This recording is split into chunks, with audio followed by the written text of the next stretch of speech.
Hey folks, welcome this afternoon to TNLearn Mathline. I'm Ernie Roberts. I'm your host for this afternoon's session. And this is about specialized segments today. It's not a call-in show. It's not live today. You know, we're getting ready for those Thanksgiving holidays, but it's a specialized segment. We're going to do a little bit differently. So save your calls, but you can still, you still like us on Facebook. You can still send us messages there. You can also still send us problems, things by email. But today it's all about you getting some pencil, paper, relaxing. Let's get laid back and let's do some math, all right? Let's see what we're going to be talking about today in our specialized segment world. Oh, it's that crazy thing called absolute value. That crazy little thing called absolute value. So let's have some fun with this today, all right? And we'll see what it's all about. Let's take a look at our first thing. It says, what is absolute value? We hear that word a lot. We have that expression, actually. It's more than one word. It's a number's distance from zero on the number line. So I'm going to peg my little zero right here, okay? I'm going to put my little zero right here, all right? Basically in the center. And out here, I'm going to peg positive 4, all right? We'll say it's 4 units away. You can imagine your lengths and your little intervals in between there from 0 to 4 to think how it's working. But over here to the left, we also have the value of negative 4, all right? Put a negative 4 out there, a little bit bigger. There we go. The idea is pretty much these are the same distance. They're how far away are you from 0? Well, you are 4 units away here. How many units are you going back this way? Pretty much 4 units. If I can make sure the spacing was just exactly right, you would say, oh yeah, 4 units, okay? Let's go along with that. It is 4 units. So the thing is, the absolute value of 4 and the absolute value of negative 4, my friends, they're the same thing. They're both 4 units, all right? I want you to notice that. So how far is it from here to here? That's 4. How far is it from negative 4 to 0? It's also 4 units. So that's the idea. So here we go. The absolute value of 4, and by the way, we use these bars to show this, is equal to 4. All right? And the absolute value of a negative 4 is also equal to 4. That's what these bars stand for. They simply say how far is this quantity inside those bars away from 0. Now let me point out something to you. Distance is always positive, all right? And someone said, well, what would happen if it was 0? Well, the absolute value of 0 is 0, all right? So again, distance is always positive unless we have a 0 situation, which is obviously not our case here. But if we were talking about the same point sitting right there on 0, 0, well, that'd be the case. All right. So that's what we're after today. We're looking a little bit with absolute value. We're going to go back and do a few little computations. Then we're going to start working into some equations. All right. Some absolute value equations and seeing how the solutions pan out. All right. So let's take a look at our first problems here. Got some bars. Boy, got bars all over the place. 4 little problems, but they illustrate things that we need to look out for. All right. They illustrate things we need to look out for. First of all, I know I propose a lot of mental math, but when we first start with absolute value, students, it's good for you to write down each step, all right? So here we have the absolute value of a negative 4 is 4. You know that, so go ahead and write it down. The absolute value of 7 is 7. Now, I have some students that feel like those bars are supposed to say, change the signs. That's not the case. If you want to change signs, there's going to be a negative attached to that 7, all right? Without the bars, all right? You're just going to have a negative 7, or the negative is going to be outside. But as this is, it's all positive. It's all about a plus, all right? So don't change signs. Don't change signs on these. That's what I'm saying, except going from negative to positive in this situation. So it's all about the positives, folks. It's all about being positive. Over here, let's look at this one, where I've got negative 4 plus 7 inside the bars, all right? Little different twist, little different twist. That's going to give me negative 4 plus 7. And that's going to give me 3, and the absolute value bars are still there, all right? And final answer is a positive 3, all right? By the way, did I finish this one off? I sure did. And what is 4 plus 7, my friends? It's going to give us 11. There you go, all right? So there is a distinct difference here. I want you to notice you don't get the same answer, do we? All right? So we're not going to jump in and say, oh, that's a positive 4 plus 7 and get 11. No, you've got to work it like it's a parenthesis. Work inside, then analyze what sign are you going to keep. In this case, since the absolute value bars say, go positive, all right? Let's take a look at our next one here. I have a absolute value of a negative 7 this time, all right? And that's going to give us 7. I've got the absolute value of 4, which is going to give us 4. And when we add those together, hey, it's back to 11. You say, well, that's the same thing as that one. Well, it does look pretty similar, doesn't it? Let's see what happens on our next situation here. With negative 7 plus 4, they're already inside the bars. So let's make that an absolute value of, this time, negative 3. Now, remember what we said. That's how far away from 0 is negative 3. And folks, it is a positive 3. Notice the absolute value of 3 or the absolute value of negative 3, you get the same response. You get the same response here.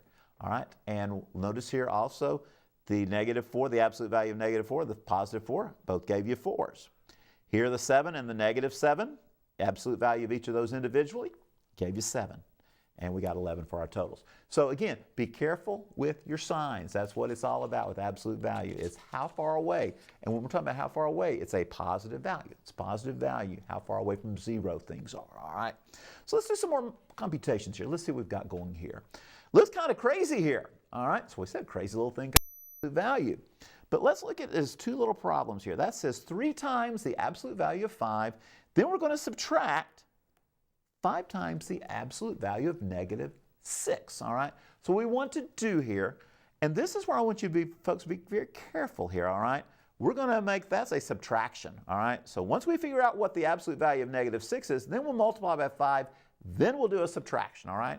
You say, well, Ernie, could we just do negative 5 times the absolute value of 6? Yes, we could, all right? So let's just take a look at this piece by piece. First of all, this is 3 times 5, okay?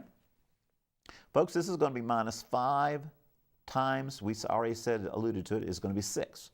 So we can say minus 5 times 6, or we can say 5 times 6 and subtract it, all right? You're going to get the same value. We're going to get the same values here. But remember, we do go, my dear Aunt Sally tells us to multiply first, so let's do that. Let's go 15, then we will subtract 30. And you know what that gives us? That gives us negative 15. You say, would it have done the same thing if we'd just been, yes, if we'd done it with get a 15 and a negative 30, and we'd still be adding them. That's what we're doing when we subtract 30 from 15. It's the same thing as adding the negative 30. You would still come up with this lovely negative 15, all right? So there's our start. Let's start. Let's go down and look at this one here. Now, this one's a little twisted. Notice the 5 minus 6 is inside the bars, all right? Don't let that throw you off. So what we're going to be looking at is what is the absolute value of negative 1, because that's what 5 minus 6 will get us, all right? Now over here we have 2 times the absolute value of, well, let's look at it. 4 minus 8 is going to give us negative 4. And dear friends, what's the absolute value of negative 4? It's going to be 8. So here's what's going on. I'm going to go ahead and take care of this one. Absolute value of a negative 1 is 1 plus 2 times the absolute value of negative 4 is 4. This looks like it's going to be 1 plus 8, and that gets us to 9. That gets us to 9. So again, the whole thing is watch your bars. Remember, what's inside here was negative, but when you do the absolute value, how far is that whole result from 0? That's when we take it to positive, all right? Same thing here. 4 minus 8 gave us negative 4. Now we change it to the positive 4 because we want to know how far away that is from 0, and be sure to multiply into 2. And as we said before, you multiply before you add. So it's going to give you the 1 plus 8, which gets us to 9. So lots of little things. It looks like easy numbers there. They are. They are. But just be careful. Don't try to jump in and do 20 things at one time. Take it a step at a time. Take a step at a time. Let's take a look at a little algebraic or pre-algebra kind of exercise actually here. We're going to substitute values of x and y into this situation here. And then we're going to simplify or see where it's going to go. Now, let y'all rewrite this at home. This takes a little bit of doing here. So we're going to say, and I'll put it down here, minus y, absolute value bars, okay? And then we're going to subtract 2 times the absolute value of 3x plus 2y. Wow. Now, don't let it bother you. It's just substitution. It's just substitution. And it's like working this little problem, and then we'll pull our results together, all right? So left side, right side. Let's see where things go. First of all, we're going to replace some things. We're going to put in 3 times negative 5, and watch very carefully about what I'm about to do. And we're going to subtract a negative 2, and then we'll get our absolute value kicking in there, all right? Now, some of you, and I hope all of you are noticing, ooh, we got two negatives jamming here. That's like saying plus a positive, all right? That's the first thing I want us to notice, all right? Now, let's go ahead and play off to the next side. Let's do some more substitution. We're going to put 3 times that negative 5 again. Well, that sounds familiar as what we had before, wasn't it? But this time we're going to add 2 times our negative 2. And we'll take the absolute value in the end. Now remember, we got to do all this computation, then we'll worry about putting a positive value with the absolute value signs, or the bars here, okay? So let's see where we're going. I'm getting a negative 15. Hope you are too. Plus 2. We'll get that simplified in just a minute. It's going to give us actually 13 when we change the sign on it. It's negative 13, and absolute value will give us a positive 13. We've got a 2 times, wow, here we go. 3 times negative 5 is negative 15. We know that from over here. This time we're going to be putting a minus 4 with it, because that's going to be a negative 2 times positive 2, which gives us minus 4 or negative 4. So let's check it out. Here's what's happening. I'm getting the absolute value of negative 13 right there, minus 2 times the absolute value of, oh, be careful, that's like adding plus the negative, of a negative 19. Now we've got to be very careful at this point.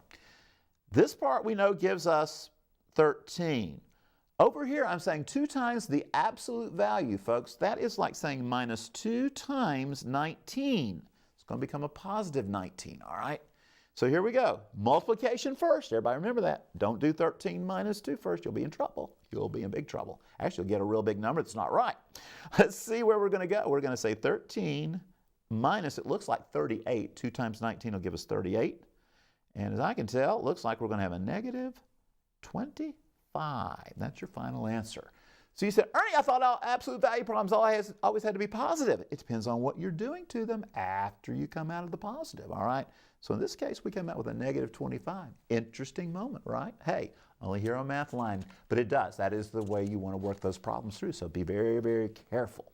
Now, I do that review with you to say, let's look at how we solve when we have some variables inside and we make equations, all right? So let's take a look at an example here. First school problem here, it says solve for x if, oh, the if the absolute value of x equals 6. Now, that means I'm looking for numbers, and notice I said numbers with an S, because there's more than one number that'll fit in for x that will give me a positive 6 out here on the end.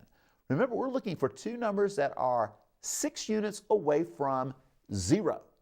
Now you think about it on your number line. Here's 0, and there's a number this way 6, and there's a number that way 6, all right?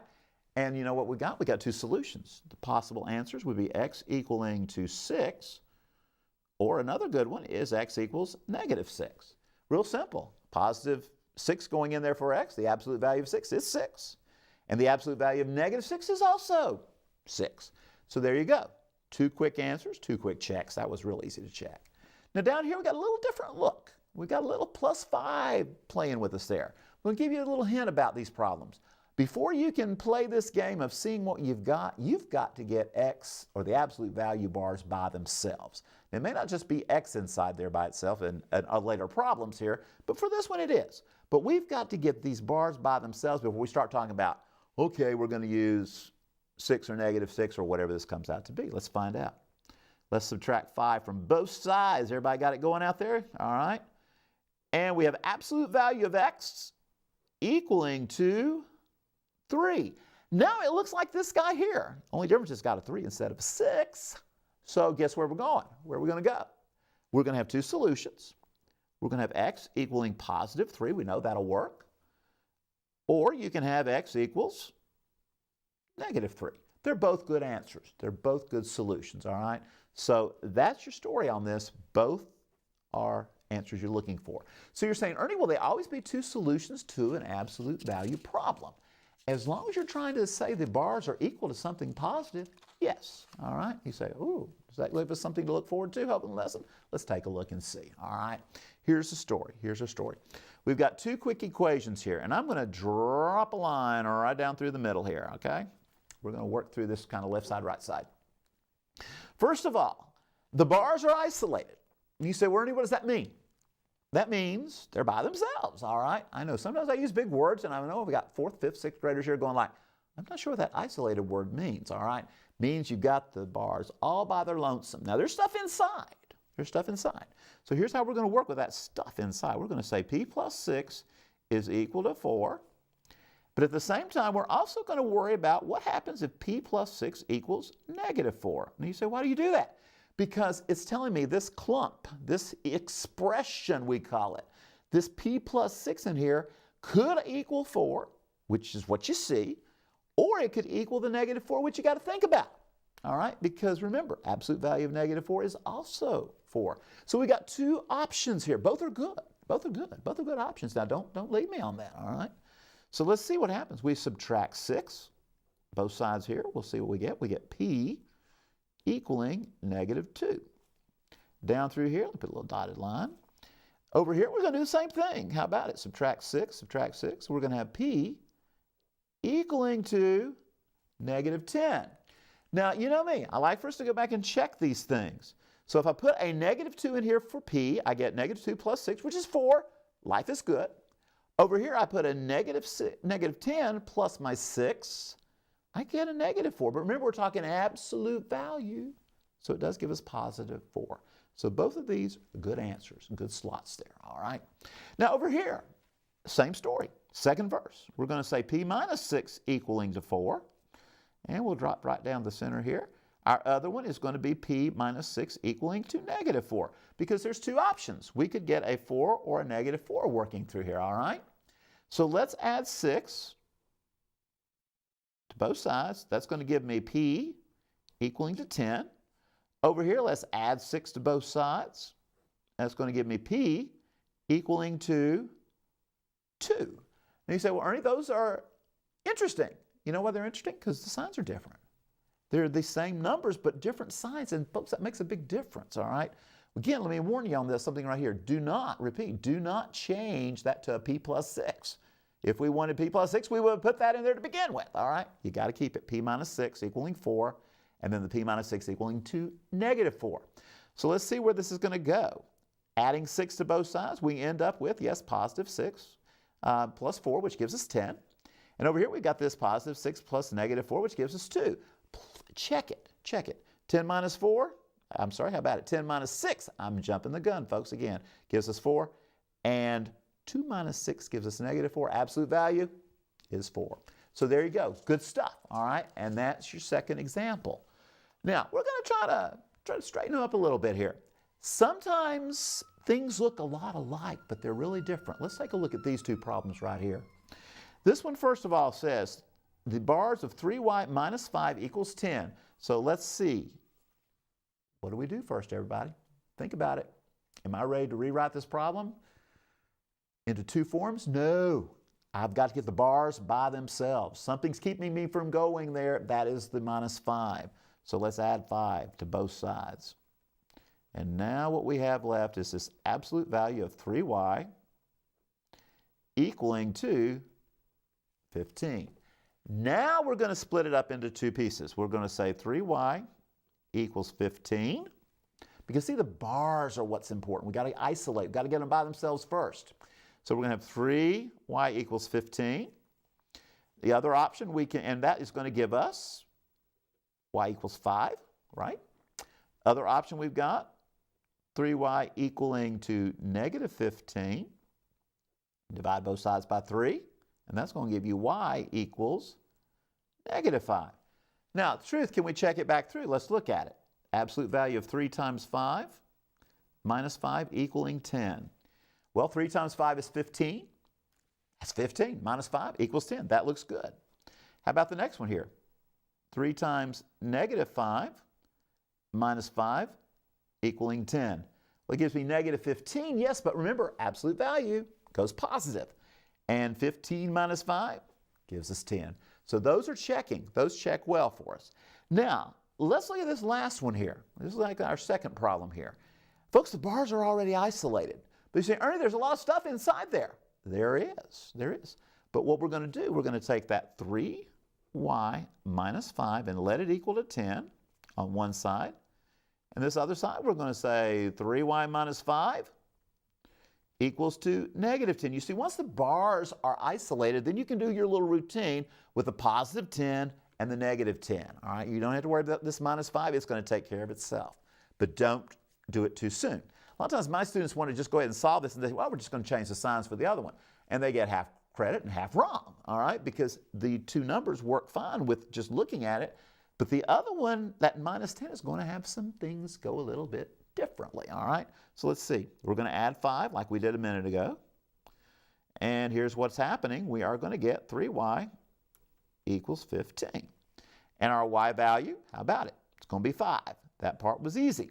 Now over here, things are a little bit different, friends. We're going to add 5. And we've got 3y equaling negative 5. And you say, Ernie, that didn't come out even. Well, that's all right, friends and relatives and all the rest of you out there. We're going to make that a negative 1 2/3, or negative 5/3, as you might like to see it. Question is, do they work? Well, I can already look at 3 times 5 minus 5 gives us 10. I know that one's going to do it. This one's the one that'll bother some of you because, ooh, you gave us a fraction. Well, let's see. Put in 3 times 5/3, or 3 times 1 2/3. We are going to get a negative 5. We're going to get a negative 5 back here. Negative 5 minus 5 is negative 10. But remember, we've got these bars that we've got to work with. It's going to give us a positive 10. Checks out very nicely. So there's your story. That's what's going on. Isolate the bars. Isolate the bars. Then look for your 2 possible solutions. Now you say, Ernie, there are always going to be 2 solutions. Well, let's take a look at this one. See what happens. All right, we've got one here. And you're saying, okay, I know what we're going to do. We've got the bars isolated. So we're going to all write a plus 5 equals negative 4, like it says. And then you're going to come back and say a plus 5 equals 4. Yeah, let's do it. Let's see what happens. All right. Let's try it. We're going to put minus 5 to both sides because we want a by itself. So there we go. We got a, oh, this is so easy, isn't it? Equaling to negative 9. Well, that was sealed. That was quite easy. All right. Let's play this other guy out here. Let's subtract 5, both sides. And I've got a equaling negative 1. And the question is, are those good answers? What do you think? What do you think? Oh, we're all thinking out there. Let's check. Let's find out. If I put a negative 9 back in here, negative 9 plus 5, I get, oh, yeah, negative 4. Uh-oh.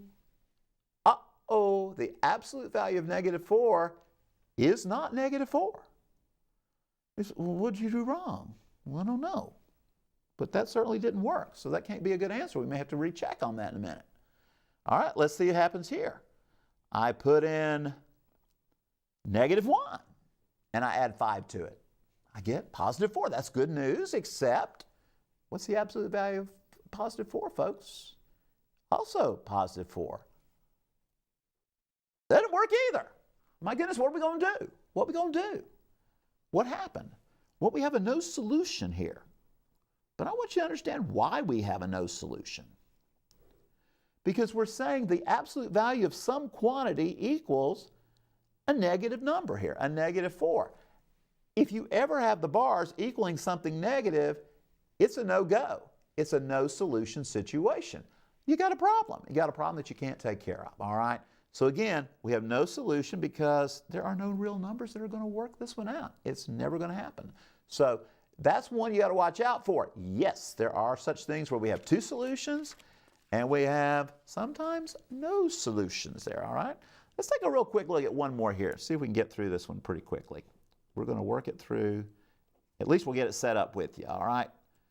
Here we go. First things first, let's add 2 to both sides. You say, why is that? Because we're going to try to get the bars by themselves. What's keeping us from having the bars by themselves?